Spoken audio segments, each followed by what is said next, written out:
Welcome to mentor minds. നമുക്കിന്ന് square root of a number, ഒരു വലിയ നമ്പർ ഈസിലി കണ്ടുപിടിക്കാനുള്ളൊരു ട്രിക്ക് നോക്കിയാലോ. അപ്പം നമ്മുടെ നമ്പർ എന്ന് പറഞ്ഞിട്ടുണ്ടെങ്കിൽ 7056 ആണ്. ഫസ്റ്റ് സ്റ്റെപ്പ് എന്ന് പറഞ്ഞിട്ടുണ്ടെങ്കിൽ നമ്മളതിനെ സ്പ്ലിറ്റ് ചെയ്ത് രണ്ട് പെയറാക്കാം. അതായത് 70 എന്ന് പറഞ്ഞൊരു നമ്പറും 56 എന്ന് പറഞ്ഞാൽ അടുത്തൊരു പെയറും.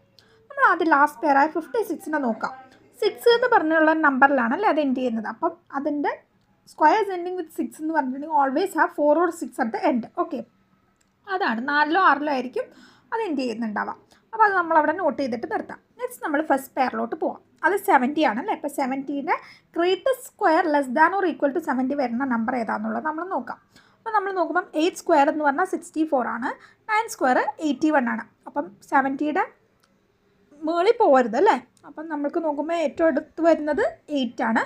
സോ നമ്മൾക്ക് 84ഓ അല്ലെങ്കിൽ 86 സ്ക്വയറോ ഇതിൽ രണ്ടിൽ ഏതെങ്കിലും ഒന്നായിരിക്കും വരിക.